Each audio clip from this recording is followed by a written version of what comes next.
Hello everyone! So again, I'm back. This is Miss C. Carranza, licensed real estate broker based in Cavite. And right now, I would like to announce to you, sa inyo pong lahat, na nag-aabang pa po dito sa Bellagio Enclaves na right now, meron pa tayong dalawang unit na nag-reopen. Napakagandang balita po nito kasi imagine, this is a twin homes. Ang twin homes po ngayon, dito sa Valencia Enclaves na sister subdivision ng Bellagio Enclaves is already 4.4 million. 80 square meter complete finish with tiles. Pero right now, dahil pinapaubos nga po ito si Bellagio Enclaves na nakatayo din sa General Trias Cavite, hindi na po to pre-nice increase ng developer. Actually, from 3.6 down to 3 million pesos only.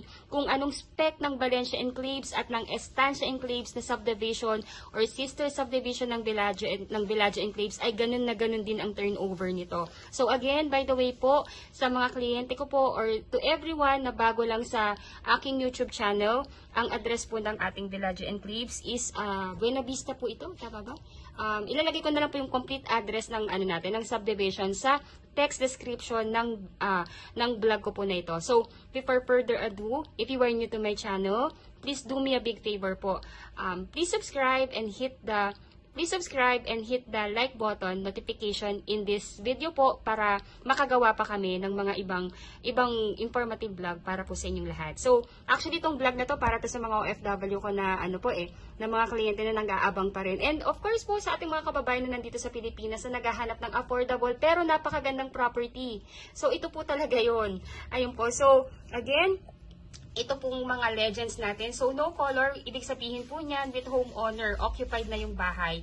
Red means sold, orange means available.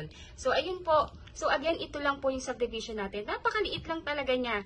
Magkakaroon po tayo dito ng amenities like clubhouse, adult pool, kiddie pool, basketball court, playground.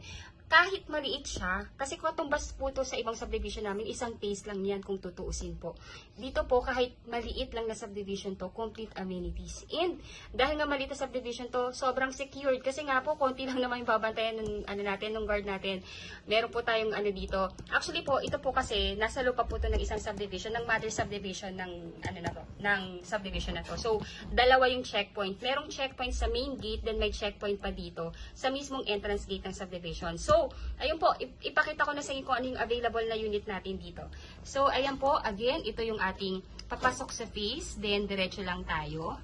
Then, that is Block 7, Lot 30. Kung kayo po ay nag-i-aim ng malapit sa amenities, dahil yung mga kids po ninyo gusto po ng malapit sa playground or sa swimming pool, ito po yung kunin ninyo. So, again, this is Block 7, Lot 30. Ayan po, so, ganyan lang po yung pagpasok niya. So, ito yung gate, diretso.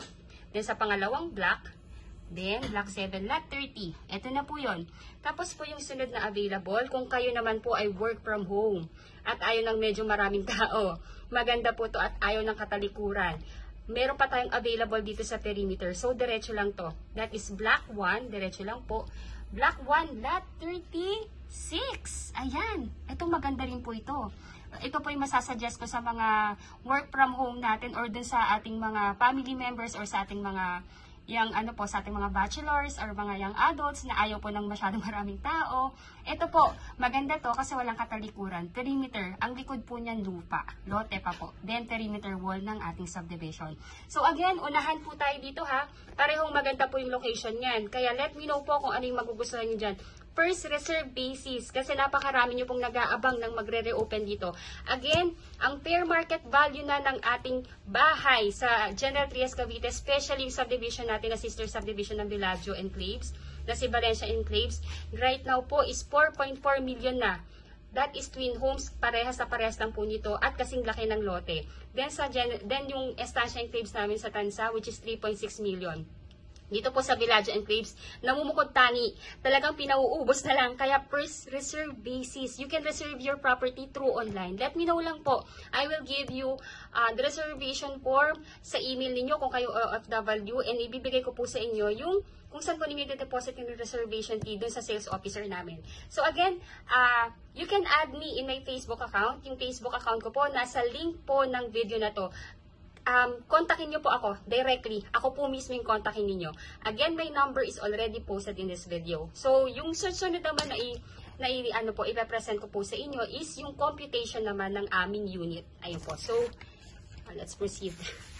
Ayan, so ito naman po yung computation ng ating Bellagio Enclave. So, kukumpletuhin ko po to kasi I know po, lahat po kayo ng mga kliyente ko, especially sa mga OFW, magkakaiba yung ating ano po, ang ating time. So, I like na i-present sa inyo ito ng kompleto na para at least pwede nyo i-rewind, pwede nyo na lang i-replay.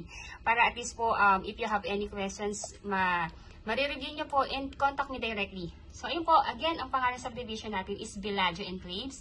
Ang developer po nito is si Raymoland Lands. Si Raymoland Lands Inc., siya po yung may-ari ng Revisco at ng AUB, ng Estancia Enclaves, ng Bellagio Enclaves, Nostalgia Enclaves. Actually, napakaraming subdivision na po. Maraming finished project na po ang ating developer. Kaya hindi na kayo mangangamba about sa profile ng ating developer. So far po, everything is okay and everything naman po is na turnover na. Again, this is itong pinapakitang subdivision po sa inyo is Bellagio Enclaves po. Then ito naman po yung completion ng ating property. So, kung ano po yung napanood nyo po sa vlog ko about the Bellagio Enclaves, ganun na ganun din yung turnover na. So, complete turnover na rin po yan. May tiles na po sa ground floor. Then, yung ano natin, sa kitchen, meron rin po yung kitchen cabinet. May base cabinet. Meron din pong overhead cabinet. Then, may ano po, then sa ating stairs, naka-wood tiles po yan. Then sa second floor, naka-wood tiles po yan. Lahat ng bedrooms nasa taas po. 3 bedrooms, 2 toilet and bath. May toilet and bath sa baba, may toilet and bath sa taas. With 2 carport. Then sa likod po, may provision for your dirty kitchen and laundry area. Ayun po. So, lot area niya is 80 square meter. Floor area is 55 square meter. The total contract price is 3 million. Again po, this is already 3.6. 3.6 down to 3 million. Ayun po. So, ang net TCP na lang niya is 3 million. Then, miscellaneous fee is 210,000.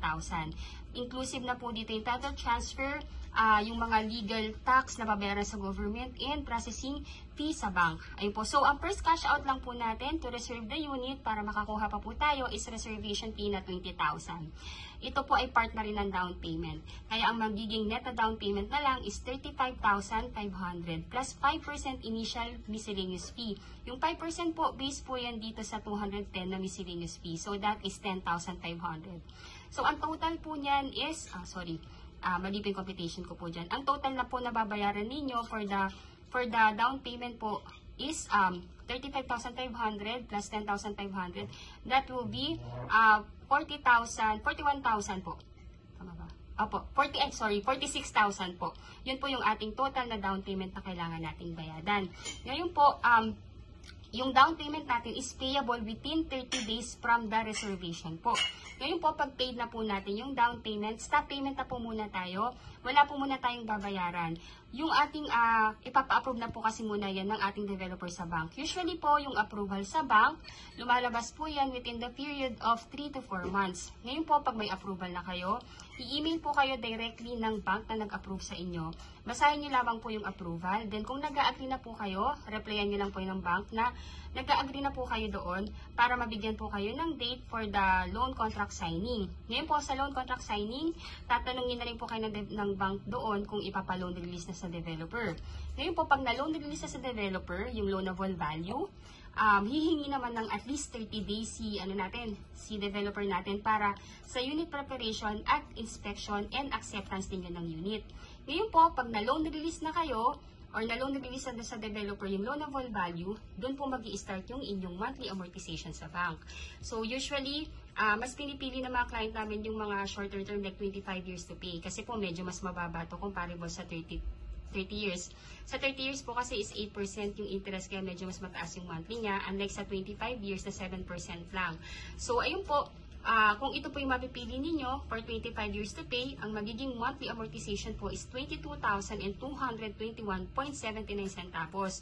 Ngayon po yung required income, dapat po nag-gross kayo ng at least 74,072 pesos 0.64 centavos na dapat po magre-reflect po yan sa inyong job contract or certificate of employment at sa inyong payslip. Ngayon po, pag gusto nyo naman ng shorter term, we have 20 years, may 15 years, may 10 years, and 5 years to pay. And ito po yung mga monthly amortization in every loan term. Ayun po. So, Di ba po, na-approve na po kayo ng ano natin, ng bank financing. Once na-approve na rin po kayo, magbabayad na rin po kayo ng move-in fee. Sorry po, typo error lang po ito, pero 19,000 po yan. Yung 19,000 po na yan is para po sa application ng inyong Meralco at Water. Instead na kayo yung pupunta sa Meralco or sa Water, yung admin natin, yung mag-a-apply in behalf po ninyo. Ayun po. Then, ayun po, kung gusto niyo nang i-reserve yung unit, gusto niyo na makipag-unahan, please let me know po. Kasi po, para ma-forwardan ko na po kayo sa email ninyo ng reservation form. Ayun po. Ngayon po, pag magbabayad na kayo ng reservation fee, bibigay ko po sa inyo ito po yung account number ng aming sales officer kung saan po kayo magde-deposit ng inyong reservation fee. Ngayon po, pag nakapag-deposit na kayo ng reservation fee, kindly screenshot or give us the tawag po dito, yung proof of payment ninyo ng reservation fee para ma-forward din po namin sa ating marketing para mabigyan tayo ng resibo. Ngayon po, di ba, yung down payment is payable within 30 days upon reservation. Ngayon po, yung cash po ninyo, kung kayo po yung OFW at ipapadala sa inyong magiging representative ang down payment, sabihan niyo po yung representative ninyo na dalhin yung payment, yung inyong cash payment po sa sa bank of choice niya. Ayun po. So, sa bank of choice niya, pumunta yung representative niya, sabihin na yung i-convert yung cash into manager's check. Ngayon po, dalawang manager's check po yung i-request ng inyong representative na ang nakalagay na pay to order is Raymolan Lands Inc. Then sa first manager's check po, dapat po nakalagay yung amount na 35,000 para sa net down payment. Then yung second na manager's check naman po, nakalagay naman po doon yung initial MF na 10,500. Then ibibigay po yon sa opisina namin, sa satellite office namin sa Tansa po, or pwede rin po sa Ortigas. Or kung busy po, pwede naman pong ipalalamove na lang po since safe naman siya dahil naka-manager's check naman po. Ayun po, if you want to, if gusto niyo pong makita yung property, please let me know po. We do free tripping daily. Kung wala kayo sa Pilipinas, pwedeng representative ninyo. Ayun po, so again, if you are new to my channel, please do me a big favor po. Please subscribe and hit the bell button found at the lower right of this video screen. Again, si Miss C. Caranza po ito. If you want to reserve, contact me directly. My Facebook account is already in this text description ng video na to. Pati yung mobile number ko po. Ayun po. So, ayun po. Thank you so much for watching and bless you all po. Bye!